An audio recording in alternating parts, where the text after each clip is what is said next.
시세 조정이라든가 뭐 내부자 거래를 한다든가 이런 것들을 했을 때도 기본적으로는 적용할 법들이 없는 건 아니지만 거의 미진해요. 내년에 갚아라고 했는데 내년 돼서 비트코인 가격이 8천만 원이 됐어. 계약서를 명확하게 안 쓰면 원칙적으로는 비트코인을 반환하라고 법원에 판결이 나와요.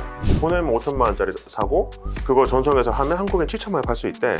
한번 팔 때마다 2천만 원씩 남는 거야. 이거를 하는 사람들이 엄청 많아요. 근데 이게 가 있는 거예요. 자, 비트코인을 내가 소유하고 있다 생각하시잖아요. 근데 소유권 대상이 아니에요. 비트코인은 물건에 대해서만 소유권 인정하고. 물건은 뭐냐? 유체물, 만질 수 있는 거하고 전기예요. 근데 코인 만질 수 없잖아. 그래서 코인 소유권 대상이 일단 안 돼요.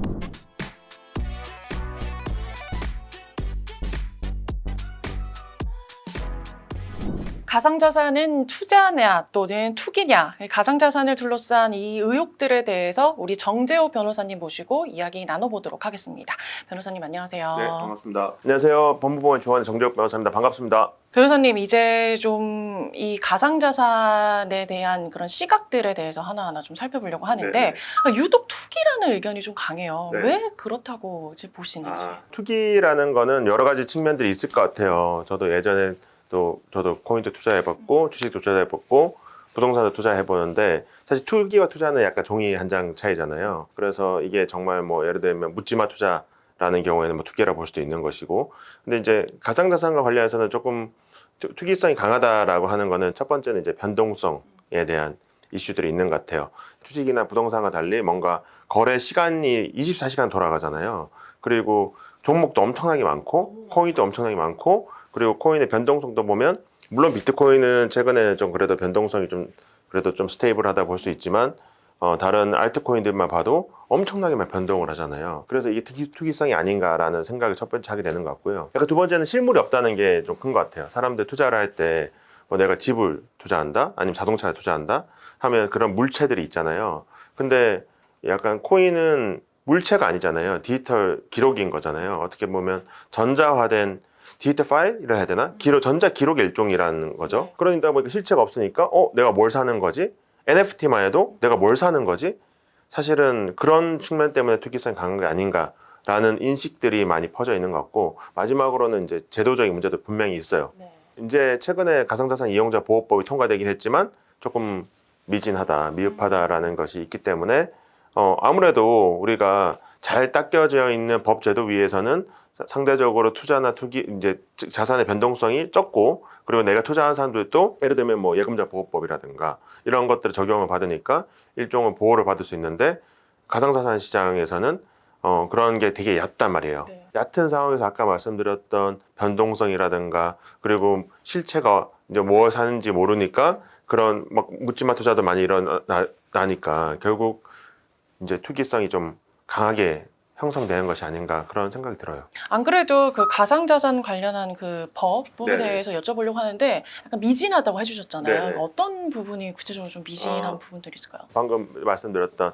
예를 들면 뭐 예금자 보호법 이런 것들도 이제 지금 적용이 안 되고, 그리고 이제 코인 관련해서 뭐 요즘에 많이 들어있었겠지만 시세 조정이라든가 뭐 내부자 거래를 한다든가 이런 것들을 했을 때도 기본적으로는 적용할 법들이 없는 건 아니지만 거의 미진해요. 예를 들면 그게 사기라든가 사전자 기록 위작이라든가 이런 걸로 처벌이 가능은 한데, 우리가 이제 주식 같은 경우에는 일반적인 불공정 거래 관련 법을 두고 있거든요. 그래서 시세 조정이라든가 내부자 거래를 하게 되면 그 자체로 처벌 대상이 되는데, 코인 시장에서는 그러한 이제 규정들이 조금 미비한 거죠. 아니, 요즘도 그 시세 조정과 내부자 거래에 대한 그런 네네. 잡음이 굉장히 많은 것 같아요. 그렇죠. 요즘에 수사도 많이 이루어지고 있고, 그리고 그 수사들이 그러면 법이 미진 어떻게 수사를 하냐라는 건데, 이제 거기 그 사이 내부에서 예를 들면 뭐 배임행위가 일어날 수도 있고, 또 경우에 따라서는 사기가 될 수도 있고, 이런 것들이 있는지 여부를 수사하는 거기 때문에 수사 자체는 이루어질 수 있지만, 우리가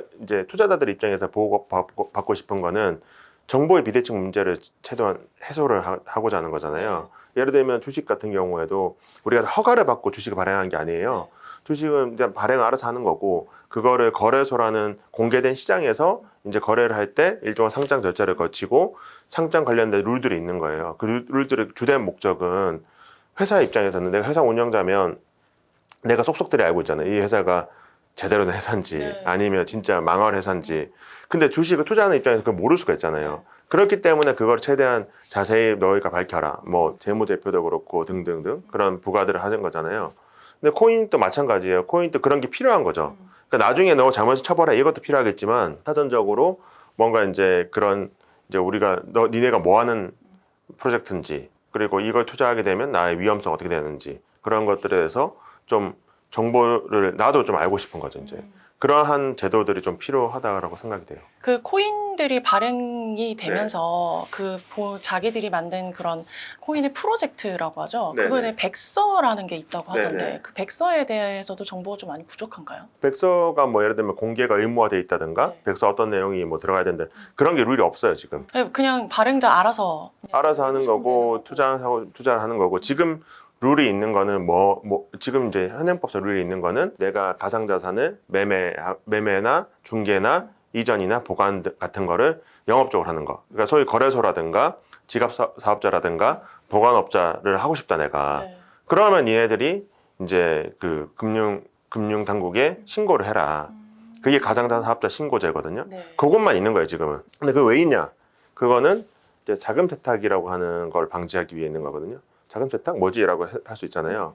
뭐 불법적인 테러 자금이라든가 뭐 마약 자금이라든가 또는 뭐 대북 제재라든가 이러한 제재 뭐 이런 거 있잖아요. 그런 이제 자금들이 오고 가는 것들을 최대한 방지하기 위해서 이제 업자들이 스크리닝하라. 이제 그런 정도의 취지의 법이에요. 지금 특근법이라 부르긴 하거든요. 네네. 그 정도만 있는 거지 추가적인 뭐 예를 들면 업을 제도화한다는 것들은 현재는 없어요. 현재는 없고 최근에 이제 그나마 이제 그래도 이 시장을 좀 보완할 수 있는 가상자산 이용자 보호법이 통과돼서 아마 내년부터는 조금 나아지지 않을까 싶어요. 아니 그러면 지금도 그 네. 약간 정보의 비대칭 그런 부분들로 인해서 이 가상자산을 투자하면서 그 투자로 인한 분쟁도 좀 많을 것 같아요. 엄청 많죠. 그래서 변호사님 가장 지금 생각나는 문제. 첫 번째 이제 기억이 남는 거는 이제 예를 들면 이런 거죠. 코인을 빌려줘요. 제가 기자님한테 코인 하나 빌렸어. 그럼 3,800만 빌려준 거 비슷하네. 그죠. 그냥 쉽게 말해 4천만 원 생각하고 빌려줬어. 그럼 당연히 그렇게 생각해. 난 4천만 원 빌려받았고 난 4천 빌려줬다 생각을 하는데 내년에 갚아라고 했는데 내년 돼서 비트코인 가격이 8천만 원이 됐어. 나는 분명히 1비트코인 빌려줬으니까 기자님한테 그럴 거 아니에요. 1비트코인 주세요라고 할 거고 기자님 나는 빌릴 때 4천만 원이었는데 왜 지금 8천만 원이니까 갑자기 2배가 된 거잖아요. 내가 갚아야 될 돈이. 눈 뒤집히죠. 눈 뒤집히죠. 이런 분쟁들이 종종 발생해요. 저도 사건을 했었고. 그럼 이거는 어떻게 해결이 될 수 있는 거예요? 계약서를 명확하게 안 쓰면 원칙적으로는 이제 비트코인을 반환하라라고 법원에 판결이 나와요. 만약 비트코인 반환을 못하면 네. 현재 그 변론 종결 시점이라 하거든요. 네네. 그 재판이 그 끝나는 시점에 가액으로 배상하라고 나와요. 그럼 가액이 얼마죠? 8천만 원이잖아요. 네. 1비트코인 주든지 아니면 8천만 원 주든지 이렇게 되는 거예요. 그래서 이제 다만 이제 계약에 명시적으로 예를 들면 갚을 때도 예를 들면 1비트코인 기존에 갚고 빌렸던 못 갚으면 빌려줄 때 시점의 시가를 기준으로 한다라는 그런 문구를 쓴다고 하면 4천만 원 주면 되지만 아무것도 없다. 계약서 아무것도 없고 그냥 서로 빌려줬고 빌려받았다는 거 오케이 뭐 카톡이나 그런 남아있을 거 아니에요. 그럼 비트코인 돌려주라고 나와요. 그러면 그냥 8천만 원을 주는 거네요. 네, 근데 예를 들면 오늘 비트코인 4천만 원인데 내년 2천만 원이 됐어. 네. 그러면 저는 4천만 원 달라고 하고 싶잖아. 그죠. 그래서 상식적으로. 네. 근데 1비트코인을 주는 거예요. 그렇기 때문에 분쟁이 발생을 많이 해요. 이걸 잘 모르시잖아요. 모르시잖아요. 근데 이제 이런 경우가 왕왕 발생을 하고요. 예를 들면 이게 1비트코인이니까 그래도 뭐 4천만, 3천만, 그래도 큰 돈이긴 하지만. 근데 이게 뭐 한 5비트코인, 뭐 10비트코인 내보면 몇억 개예요. 갑자기 순식간에 내가 뭐 억을 더 갚아야 되고 어떤 사람은 억을 더 받게 되고 이런 게 있다는 거죠. 이제 이런 게 이제 소위 말해서 이제 골 때리는 이슈인 거고. 두 번째는 여러 가지 있는데 또 이제 요건 조금 어려울 수도 있어요. 어려울 수 있지만 어떤 분들 많이 해보셨을 거예요. 그러니까 거래소별로 비트코인 가격이 달라요. 네. 코인 가격이 다. 네. 근데 지금은 아닌데 옛날에 이제 예전에 2021년도나 2018년도 이때 막 투기 열풍이 불었었잖아요. 2017년 말 이럴 때. 그럼 한국에 있는 코인 가격이 높단 말이에요. 네. 물량이 부족해가지고. 그러면 한국에 있는 비트코인 가격은 뭐 예를 들면 뭐 7천만 원, 8천만 원인데 그걸 미국에 있는 뭐 거래소에 달러로 환산하면 한 5천만 원 이렇게 한 5천만, 6천만 원 이렇게 한단 말이에요. 그래서 그거를 김프라고 불렀어요. 김치 프리미어. 그래서 그거를 뭐 알려준 사이트들도 있었어요. 지금도 있는지 모르겠는데. 그럼 상식적으로 기자님 돈 벌려면 예를 들면 유학 갔다 오셨으면 미국에 계좌가 있다. 아니면 내가 계좌가 없다 하더라도 미국에 친구들이 있을 수 있잖아요. 그러면 그 사람한테 송금을 하고 주죠. 야 비트코인 좀 사줘. 그 사고 난 다음 전송하는 거는 이제 인터넷에 하면 되잖아요. 그냥 네. 전자지갑으로 금방 하거든요. 그거. 그러니까 그거를 하신 분들 많아요. 그래서 그게 김프 차익 거래. 뭐 이렇게 이야기하거든요. 차익. 한때 그게 논란이 됐었어요. 논란됐죠. 네. 그러니까 뭐 아비트리지 거래를 하는데 그게 그러니까 사실은 그러니까 이거 그냥 보낼 수만 있으면 무조건 돈 버는 거잖아요. 보내면 5천만 원짜리 사고 그거 전송해서 하면 한국엔 7천만 원 팔 수 있대. 한번 팔 때마다 2천만 원씩 남는 거야. 이거를 하는 사람들이 엄청 많아요. 근데 이게 환치기가 될 수가 있는 거예요. 그러네요. 환치기라고 해서 뭐 다 문제되냐 그거 아니고 우리 이제 형사처벌 기준은 10억 기준이에요. 기본적으로 내가 어떠한 거래를 할 때 10억 이상의 돈을 보내면서 내가 신고를 안 했다. 한국은행이나 이런데 이제 소위 말해서 그냥 외환당국에 신고를 안 했다라고 하면 형사처벌 대상이 돼요. 1년 이하 징역 이렇게 나오는데 이제 뭐 제가 봤던 사건은 이런 거죠. 이제 보냈어. 근데 누적 거래 금액이 한 13억, 14억 정도 돼요. 근데 개별 거래로 보면 다 조그만 거래인 거죠. 이제 그래서 처음에는 이제 사실은 이게 논란이 있어가지고 이거를 형사처벌 대상이 기소를 했거든요. 뭐 저 같은 경우는 아니다. 왜냐하면 각각의 거래로 끊어서 보면 다 10억이 넘지 않고 각각의 거래가 과태료 부과 대상이 될 수 있겠지만 형사처벌 대상 아니다. 이렇게 해서 무죄를 받은 사건도 있어요, 사실. 근데 그게 그 거래 금액이 크신 분들은 유죄를 받은 경우도 있고, 네. 요것도 하나의 문제가 됐었던 사건이죠. 요즘 근데 가상자산 관련해가지고 사기성이 좀 짙은 부분들도 좀 많아요. 네. 그래서 이 투자하시는 분들이 좀 조심해야 되는 그런 부분들이 좀 있을까요? 뭐 여러 가지 문제점이 많이 발생을 하는데 법 제도 장치가 좀 미비하기 때문에 내가 투자하고 그거 잃을 가능성들이 있고 잃었을 때 보상을 받기가 쉽지 않을 수가 있다. 물론 이제 법적으로 손해배상 청구를 하거나 민사소송을 다 하면 돼요. 근데 그거 말고 우리가 이제 주식이라든가 부동산 거래라든가 또 예금 이런 것들은 그냥 보호장치 주고 있잖아요. 예를 들어 저축은행 망했다. 그래도 예금자 보호법 따라서 5천만 원까지는 보장을 받잖아요. 네. 그리고 주식 같은 경우에도 뭐 이제 예를 들면 뭐 각종 뭐 알람 장치들이 또 두고 있고 그리고 거기에 대해 시세 조정하는 사람도 다 처벌하고 뭐 이런 것들이 있잖아요. 근데 가상자산 시장에 대해서는 그런 예금자 보호법 관련된 내용이라든 그런 것들 적용이 안 된단 말이에요. 그리고 실제 뭐 사건들도 최근에 터진 거 보면 갑자기 뭐 출금 중단한다 이렇게 하면 답이 없는 거예요. 그러면 소송해야 되는 거예요. 소송하면 그러면 이제 예를 들면 이렇게 생각하는 거지. 이제 자 비트코인을 내가 소유하고 있다 생각하시잖아요. 근데 소유권 대상이 아니에요. 비트코인은. 그러니까 우리가 소유한다는 거는 물건에 대해서만 소유권 인정하거든요. 기본적으로. 네. 예외도 있지만 물건은 뭐냐? 유체물 만질 수 있는 거하고 전기예요. 근데 코인 만질 수 없잖아. 그래서 코인 소유권 대상이 일단 안 돼요. 이제 법 개정이 안 됐기 때문에. 이제 그럼 뭔 상관이야? 이렇게 이야기할 수 있잖아요. 그러면 예를 들면 뭐 거래소가 망했다 또는 뭐 투자업체가 망했다 보건업체가 망했다 내 비트코인 내 소유권이야 라는 게 아니고 나는 그 업체들한테 일종의 채권을 갖고 있는 거예요. 네. 돈을 받을 수 있는 그냥 일종의 채권자. 그러면 문제가 뭐냐? 거기 파산하잖아요. 다른 사람과 똑같은 순위로 그냥 보상을 받는 거예요. 안 보내가지고. 예를 들면 제가 제 자동차를 이렇게 맡겨뒀잖아요. 내 거잖아요. 그럼 여기 보관업체가 망해도 이 자동차 내 거잖아. 자동차 보관업체 거 아니잖아.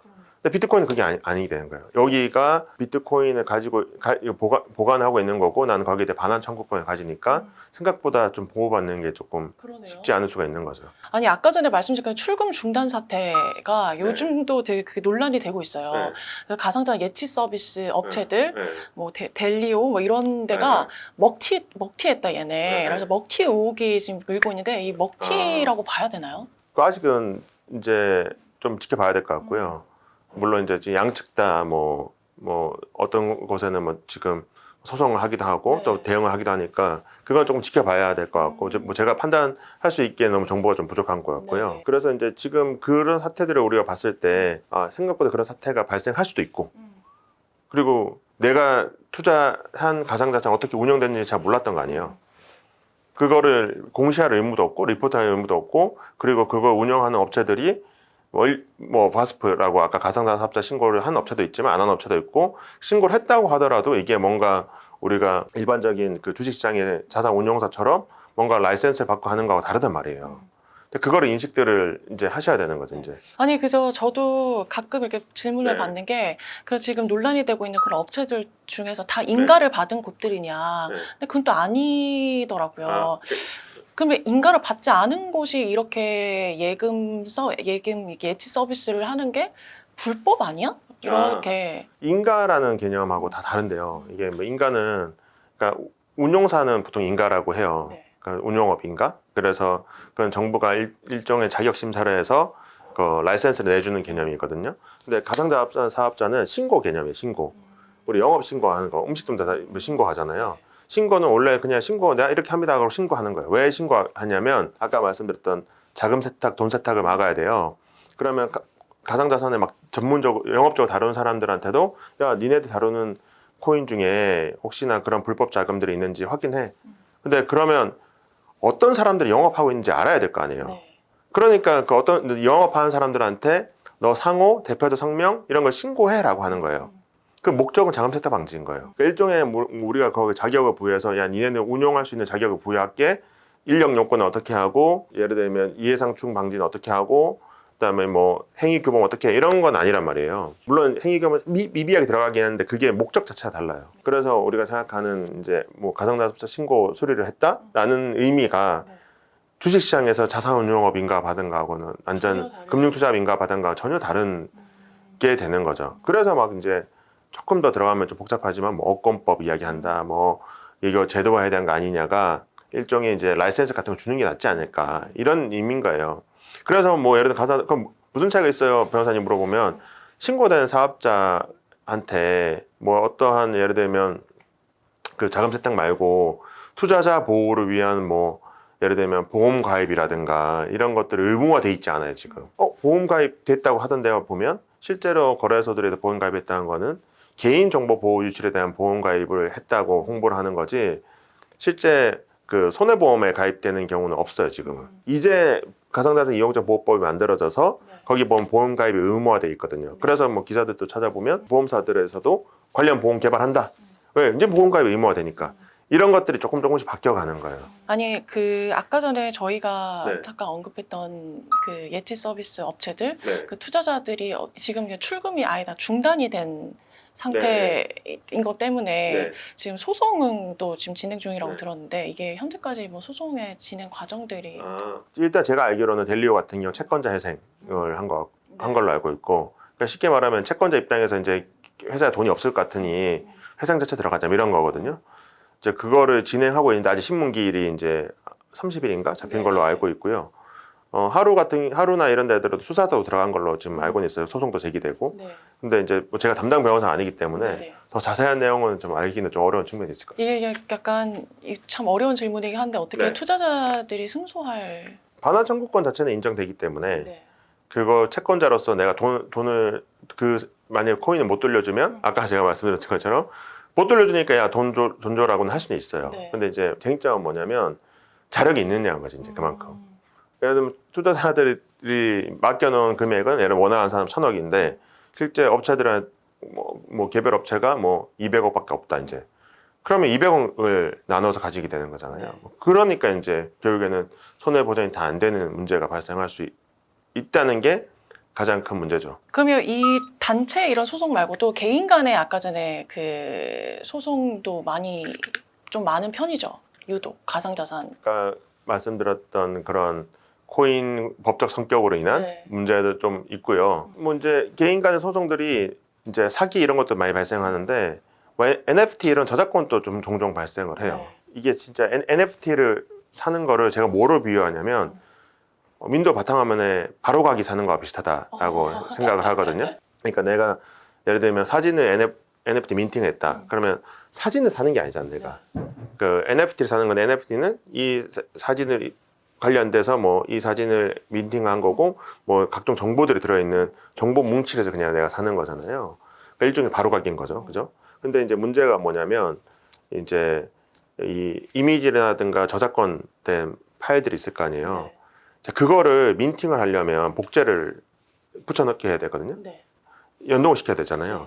그렇게 복제하는 것 자체가 저작권자 동의 없이는 위법이에요. 그러면 이제 예를 들면 실물이 있는 거 어떡하냐. 실물이 있는 예를 들면 그림을 스캔 떠서 그거를 민팅하면 어떻게 되냐? 그럼 2번 위반이죠. 왜냐하면 실물이 있는 걸 임의로 스캔하는 것 자체가 저작권법 위반이고 디지털 파일을 만드는 게 그게 복사잖아요, 사실. 네. 그리고 그거를 우리가 예를 들면 이 폴더에서 저 폴더 옮긴다, 또 아니면 민팅 사이트에서 붙여넣기 해서 거기에 업로드를 한다. 그게 다 복사예요, 복제.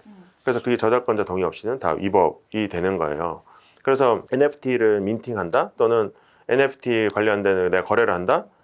약간 저작권 위반이 될 수도 있고, 또 NFT 거래를 하는 게 내가 뭘 사는 거지? 그럼 그 그림을 사는 게 아니거든요. 네. 그 바로 확인만 사는 거거든. 그러니까 바로 확인에 대해서는 아까 제가 말한 소유권도 인정이 안 돼. 그러니까 뭘 사고 파는 거지?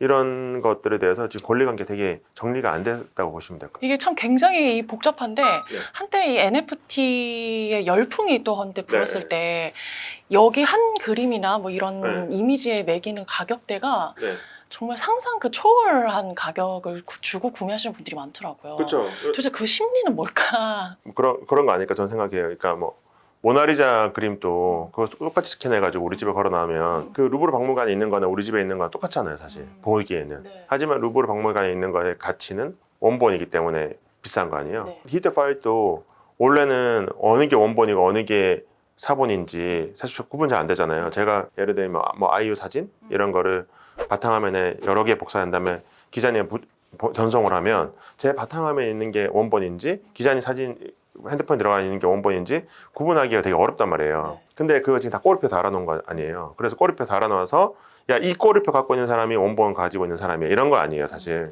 근데 실제 문제는 그 사진을 사는 건 아니라는 말인 거죠. 사진에 대한 저작권은 아이유 소속사는 아이유한테 가 있단 말이에요. 그래서 내가 예를 들면 아이유 사진을 민팅한 NFT를 샀다? 그거를 활용해가지고 뭐 영리적인 행위를 할 수 있다고 착각을 해가지고 뭐 아이유 사진 뭐 우리 식당에 걸어놓고 이러면 초상권 침해다, 저작권 침해고. 그래서 내가 NFT를 산다는 게 의미를 오해해서는 안 된다라는 거죠. 내가 법 위반하기보다는 법 위반 이거 속는 경우가 많죠. 뭐 시중은행에서 뭐 실험적으로 한다는 것이 코인이냐라고 했을 때는 그거는 물음표예요. 문제가 이제 어떠한 코인이 좋은 코인이고 어떠한 프로젝트인 건지를 알 방법이 많이 없다는 거예요. 투자를 해서 만약에 사건 사고가 발생했다. 그때 대처하는 것이 보호 장치들이 많이 없다.